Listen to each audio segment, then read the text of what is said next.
নমস্কার, জয়ার জগৎ সংসারে সকলকে স্বাগত। আজকের পর্বে এঁচোড়ের একটি রেসিপি আমি করে দেখাচ্ছি। প্রথমে হাতে একটু তেল নিয়ে নিতে হবে। তেল নিয়ে নিতে হবে যাতে আঠা না লাগে। এরপর এঁচোড়টাকে এইভাবে কেটে নিতে হবে। মাঝের অংশটা যতটা সম্ভব বাদ দিবেন।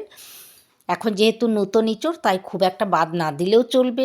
জলে এরপরে আঠাটাকে ধুয়ে নিতে হবে। তারপরে এইভাবে ডুমো ডুমো করে আপনি কেটে নেবেন। দেখুন আমি কেটে নিলাম সমস্ত এঁচোড়গুলো।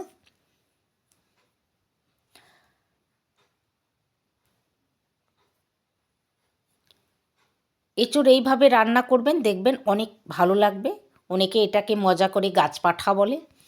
যাই হোক, জলে আমি এটা ভিজিয়ে রাখলাম। এরপর একটি পাত্র গরম হলে গ্যাসে বসিয়ে তাতে করে এঁচোড়টা আমি সেদ্ধ হতে দিলাম। এটাতে কুকারেও অনেকে করতে পারেন, তবে আমি এটা পাত্রেই করছি। একটু লবণ দিয়ে দিলাম আর একটু হলুদ দিলাম। এই হলুদটাতে এর যদি কষাটে ভাব থাকে তাহলে সে কষাটে ভাবটা কেটে যাবে। ঢাকা দিয়ে দিলাম। মাঝে মধ্যে খুলে আমি দেখে নেব সেদ্ধ হয়েছে কি না। আর কিছু রসুনের কোয়া আমি এখানে নিয়ে নিলাম। একটা টমেটো নিলাম, একটা পেঁয়াজকে কুচিয়ে নিলাম। আমি এঁচোড়টা অবশ্য এটা আমিষভাবে রান্না করব। আমি অন্য একদিন এঁচোড় নিরামিষভাবে রান্না করব, সেটাও আমি দেখাবো। তবে আজকে আমি পেঁয়াজ রসুন দিয়েই করব। দেখুন পেঁয়াজগুলো কুচিয়ে আমি রেখে দিলাম। একটু আদা, 4টে কাঁচা লঙ্কা, এটা হলো রাঁধুনি, এটা হলো এঁচোড়ের আসল মশলা কিন্তু।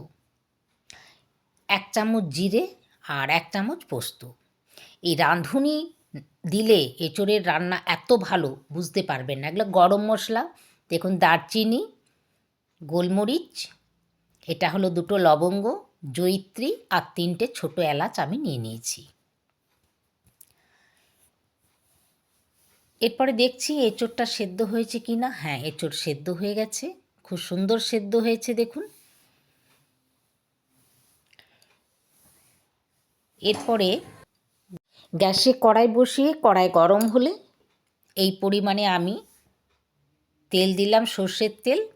তেল গরম হলে কুচানো পেঁয়াজগুলো ভেজে নিলাম। তারপরে রসুন বাটা এটাও দিয়ে দেওয়া হলো। বেশ ভাজা ভাজা হয়ে গেলে পরে একটা টমেটো কেটে আমি দিয়ে দিলাম।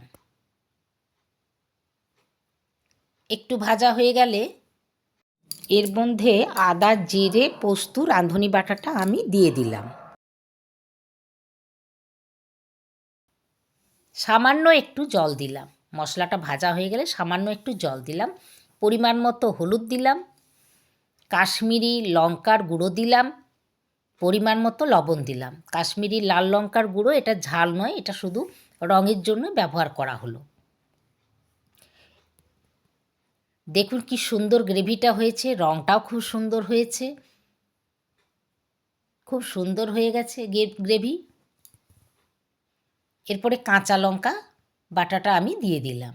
যে 4টে কাঁচা লঙ্কা বেটেছিলাম সেটাও দিয়ে দিলাম। গরম মশলা এরপর দিয়ে দিলাম। এইভাবে সমস্ত মশলাটাকে ভেজে নেওয়া হলো। একটু জল দিয়ে দেওয়া হলো। এরপরে সেদ্ধ করে রাখা যে এঁচোড় সেটা দিয়ে মশলাটাকে এইভাবে মাখিয়ে নিলাম। দেখুন, দেখেই মনে হচ্ছে কত সুন্দর হয়েছে। তারপরে এটা আরেকটু জল দিয়ে দেওয়া হলো।